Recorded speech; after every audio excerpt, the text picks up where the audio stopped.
नमस्कार भाइयों बहनों, मेरे नन्हे नन्हे प्यारे बच्चों। आज आपकी दादी नानी फिर हाजिर हैं आपको रामायण में से एक नई कहानी सुनाने के लिए। पिछले एपिसोड में हमने कुंभकर्ण का वध देखा, जो 6 महीने तक लगातार सोता है, एक दिन जागता है, फिर सो जाता है। लंकेश बहुत दुखी हैं। अब उनकी आज्ञा पाकर उनके 4 पुत्र त्रिशिरा, अतिकाय, देवांतक, नरांतक अपने 2 चाचाओं महोदर और महापार्श्व के साथ हाथी, घोड़े, रथ, पैदल सैनिक लेकर युद्ध भूमि में पहुंच जाते हैं। वहां पर हनुमान, अंगद, सुग्रीव और नील के नेतृत्व में बहुत भयानक युद्ध होता है, जिसमें उन सब का वध कर दिया जाता है। युद्ध भूमि में अपने 4 पराक्रमी पुत्रों और 2 भाइयों के मरने का समाचार सुनकर रावण को बहुत दुख होता है। सोचने लगा कि शत्रुओं से कैसे त्राण पाया जाए। अंत में उसने मेघनाद को बुलाकर कहा, हे पुत्र, शत्रु ने एक एक करके सारे महावीर योद्धा मार डाले हैं। अब मेरी आशा तुम पर टिकी है। तुमने इंद्र को परास्त किया था। तुम सब प्रकार की युद्ध कला में निपुण हो। पिताजी को मेघनाद कहता है कि राम और लक्ष्मण तो देवता हैं। पिता आज्ञा पाकर मेघनाद युद्ध के लिए रवाना हो जाता है। मन में विचार आया कि राम और लक्ष्मण बहुत पराक्रमी योद्धा हैं। यदि उनका मनोबल तोड़ दिया जाए तो ही विजय प्राप्त करना आसान होगा। उसके मन में एक युक्ति आई। उसने माया से सीता जी की आकृति बनाकर रथ में रख ली। हनुमान समेत वानर, शिला और वृक्ष लेकर टूट पड़े, लेकिन रथ में दीनहीन मलिन सीता को देखकर ठिठक गए। जब हनुमान जी मेघनाद पर वार करने लगे तो एक हाथ में सीता के केश पकड़कर झकझोरने लगा। अब पवन पुत्र बोले, अरे नीच, ब्राह्मण की संतान होते हुए स्त्री पर हाथ उठाते तुझे शर्म नहीं आती? रे दुष्ट, तो जानकी की हत्या करके जिंदा नहीं बचेगा।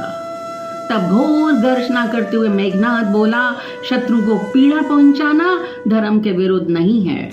सीता ही सारे फसाद की जड़ है। यदि उसको मार दिया जाएगा तो सब खत्म हो जाएगा। इतना कहकर उसने माया से बनी सीता का सिर काट दिया। हनुमान जी ने यह समाचार राम को दिया कि मेघनाद ने सीता का सिर तलवार से काट दिया और वह हा राम करके स्वर्ग सिधार गई। राम मूर्छित होकर पृथ्वी पर गिर जाते हैं। लक्ष्मण भी विलाप करने लगे। अब विभीषण राम जी को सचेत करके कहता है कि हनुमान जी ने जो बताया वह सत्य नहीं है। सीता का वध संभव ही नहीं है। मेघनाद ने यह छल किया है और अब वह युद्ध भूमि में भी नहीं है। मेरी सूचना के अनुसार वह निकुंभला मंदिर में यज्ञ करने गया है। यज्ञ यदि पूरा हो गया तो वह अपराजय हो जाएगा। आप सेना सहित लक्ष्मण जी को भेजकर यज्ञ पूरा होने से पहले उसका वध करवा दें। मैं भी साथ चलूंगा। राम जी की आज्ञा पाकर लक्ष्मण कवच पहनकर हाथ में धनुष बाण लेकर मेघनाद का वध करने के लिए निकल पड़े। उनके साथ विभीषण, सुग्रीव, हनुमान, जामवंत तथा वानरों की विशाल सेना चली। अंगद, हनुमान, लक्ष्मण की मार देखकर राक्षस सेना त्राही त्राही करने लगी। उनका आर्तनाद सुनकर मेघनाद यज्ञ पूर्ण किए बिना ही मंदिर से बाहर आ गया।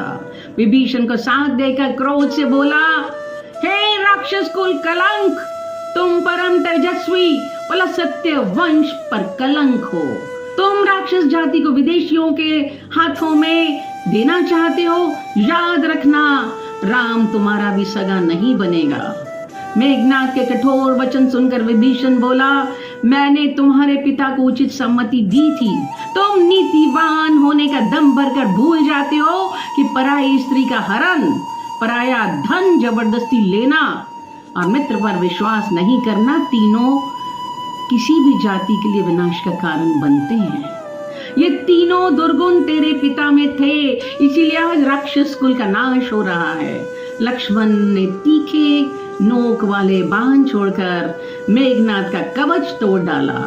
फिर कवचहीन शरीर में नुकीले तीर घुसकर उसका शरीर छलनी होने लगा। अब मेघनाद ने भी बाण छोड़कर लक्ष्मण को कवचहीन कर दिया। दोनों के रक्त रंजित शरीर ऐसे लग रहे हैं जैसे टेसू और सेमल के फूल खिल रहे हों। अब विभीषण भी बाणों की बौछार करके राक्षस सेना का विनाश करने लगा। अब हनुमान जी के नेतृत्व में शिला और वृक्ष लेकर वानर राक्षसों को मारने लगे। लक्ष्मण और मेघनाथ के बाणों से 10 दिशाओं में अंधकार छा गया। लक्ष्मण ने मेघनाथ का रथ गिरा दिया, सारथी को मार दिया। मेघनाथ ने दूसरे रथ पर चढ़कर युद्ध शुरू किया। तब विभीषण ने गदा का वार करके रथ चूर चूर कर दिया। अपने चाचा का ये रूप देखकर मेघनाथ ने उनको मारने के लिए 10 बाण छोड़े। मेघनाथ के बाणों को देखकर लक्ष्मण ने उनको रास्ते में ही नष्ट कर दिया। अब विभीषण को मारने के लिए यमराज से मिला हुआ शक्तिशाली बाण छोड़ा। यह अद्भुत बाण था जिसे इंद्र आदि देवता भी सहन नहीं कर सकते थे। इस यम बाण को अपनी ओर आता देख लक्ष्मण ने भी शक्तिशाली बाण निकाला जो उन्हें कुबेर ने दिया था। दोनों बाण आपस में टकराए और नष्ट हो गए। उसी समय मेघनाथ ने असुर शस्त्र छोड़ा। इससे संपूर्ण वातावरण अंधकारमय हो गया। अब लक्ष्मण ने सूर्यास्त्र छोड़कर अंधकार को दूर कर दिया। लक्ष्मण ने एक अद्वितीय बाण प्रत्यंचा पर चढ़ाते हुए ये कहकर कि यदि रघुवंश मणि राम सत्यवादी धर्म परायण है तो हे बाण तू शीघ्र जाकर दुष्ट मेघनाथ को यमलोक पहुंचा दे। और वेद मंत्रों का उच्चारण करते हुए बाण छोड़ दिया। तीनों लोगों का क्षय करने वाला बाण सारी दिशाओं को प्रकाशित करता हुआ मेघनाथ को लगा, उसका सिर उड़ाकर ले गया। और इस तरह से मेघनाथ का अंत हो जाता है। अब हमारे मन में प्रश्न आता है कि आखिर लक्ष्मण ने ही कैसे मारा और क्यों मारा मेघनाथ को। इसके पीछे पौराणिक कथाओं में 4 कारण हैं। क्या नागों, वानरों, रीछों ने मिलकर रची थी ये साजिश मेघनाथ को मारने की? तो मैं पहला कारण ये बताती हूँ। मेघनाथ सबसे बड़े योद्धाओं में से एक था रामायण में। उसने देवराज इंद्र समेत कई देवताओं को हराया था, इसीलिए उनका नाम पड़ा था इंद्रजीत। पिछले जन्म में पृथु नाम का राजा था। वह साधु बनकर तपस्या करने लगा। उसे ब्रह्मलोक की प्राप्ति हुई और वह शेषनाग के 1000 फनों में से एक फन बन गया। एक दिन लक्ष्मी जी ने देखा कि ये फन उनको घूर कर देख रहा है। उन्होंने विष्णु जी को बताया। विष्णु जी को यह बात बुरी लगी। उन्होंने सुदर्शन चक्र से उस फन को काट दिया। तब वो प्रार्थना करने लगा कि इसमें मेरा कोई दोष नहीं है, मैं तो माँ को हमेशा माँ मानता हूँ। तब विष्णु जी ने वरदान दिया कि वह धरती लोक पर जन्म लेंगे, शेषनाग के हाथों मारे जाएंगे, फिर उन्हीं में समाहित हो जाएंगे। दूसरा कारण है कि मेघनाथ के जन्म से पहले ही रावण ने सूर्य, चंद्रमा, सब ग्रहों को वश में कर रखा था। रावण ने सब ग्रहों को आदेश दिया कि आप उसकी कुंडली में इस तरीके से बैठें कि वह एक महान योद्धा बने। सब ग्रहों ने रावण की बात मान ली और अच्छी स्थिति में बैठ गए। लेकिन शनि मृत्यु स्थान पर जाकर बैठ गए। इसका मतलब ये हुआ कि वह महान योद्धा तो होगा लेकिन मृत्यु को एक दिन जरूर प्राप्त करेगा। मेघनाथ ने ब्रह्मा जी की कठिन तपस्या करके अमरता का वरदान मांगा। अब ब्रह्मा जी ने कहा कि यह संभव नहीं है, तो उसने मांगा कि कोई ऐसा व्यक्ति जो वर्षों तक सोया ना हो और ब्रह्मचर्य का पालन करता हो वो ही मुझे मार सके।